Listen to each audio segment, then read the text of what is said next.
سر دکھتا ہے، ایسی حالت میں اگر ناس کو بدلا دیا جائے تو یہ کنڈیشن ٹھیک ہو جاتی ہے۔ ہمارے گنانوں میں اس قسم کی بہت تعلیم ہے۔ اب جو سکشمنا ہے جو لگ بھگ 2 منٹ چلتی ہے، جب اس سکشمنا کے اندر ہماری بیت الخیال کے بول کی حالت جو آ جائے تو وہ 2 منٹ اتنا مزہ آتا ہے، اتنی اچھی کنسنٹریشن ہوتی ہے، اتنی انسان کو خوشی ہوتی ہے کہ اس کا کوئی بیان نہیں ہو سکتا۔ اب میں نے آپ کو بولا کہ 1.5 گھنٹے میں ایک دفعہ ایسا ہوتا ہے کہ دونوں ناسیں ساتھ چلے، یعنی سکشمنا چلے۔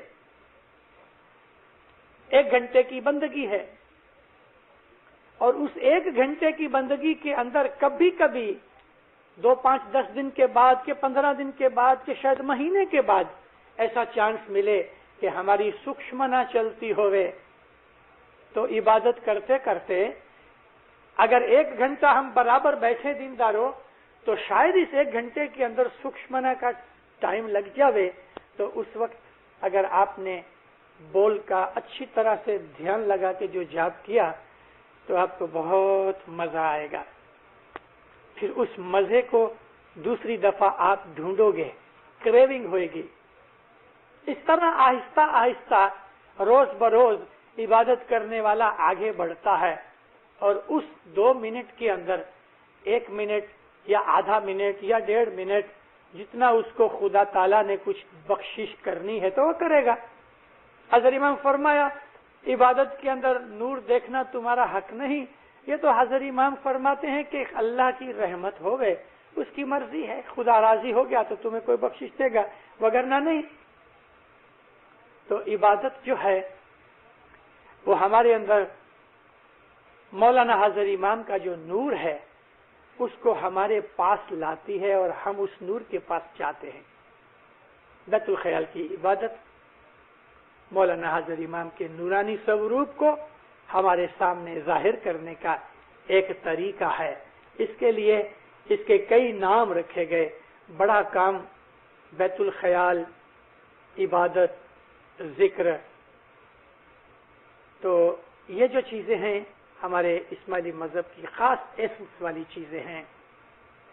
گرو منتر جو ملتا ہے وہ ہمارے آتما کا سبند جوڑنے کا ایک طریقہ ہے۔ تو پھر فرماتے ہیں جس کے دل میں مولا کی محبت ہوتی ہے اس کو روزی رزق چھڑا نہیں سکتے، مولا کی عبادت کرنے سے اس کو بھلا نہیں سکتے، نہ اس کو نیندر اٹکا سکتی ہے، نہ کھانا پینا اٹکا سکتا ہے۔ وہ آدمی ہر حالت میں امام کی یاد کے اندر رہتا ہے۔ رے تو ہی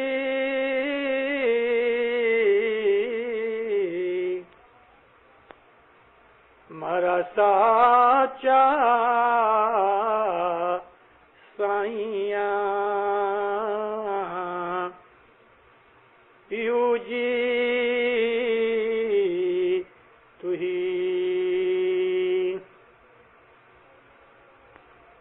سے جیسی تل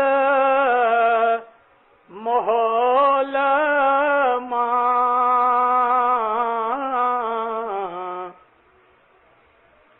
اے بھائی سے جیسی تل محول ماں سنمکھ پیو جی پائے رے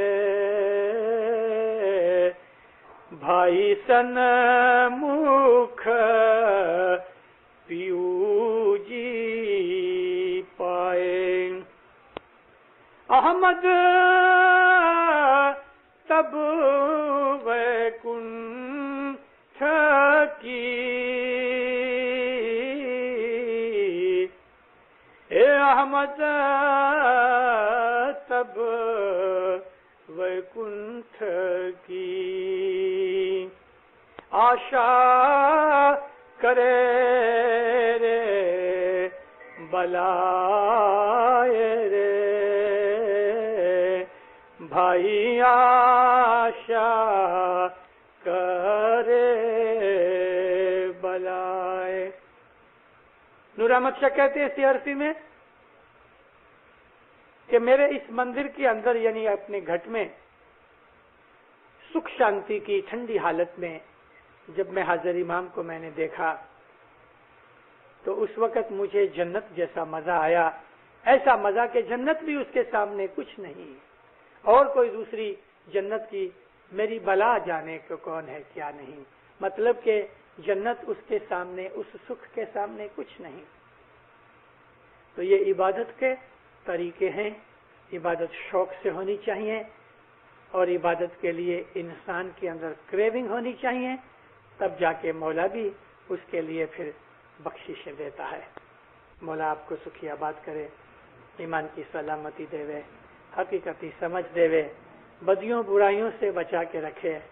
مولا آپ کو اپنا نورانی دیدار عنایت کرے اور دین دنیا کے اندر ہمیشہ اپنی چھتر چھایا اور اپنی قربت میں رکھے.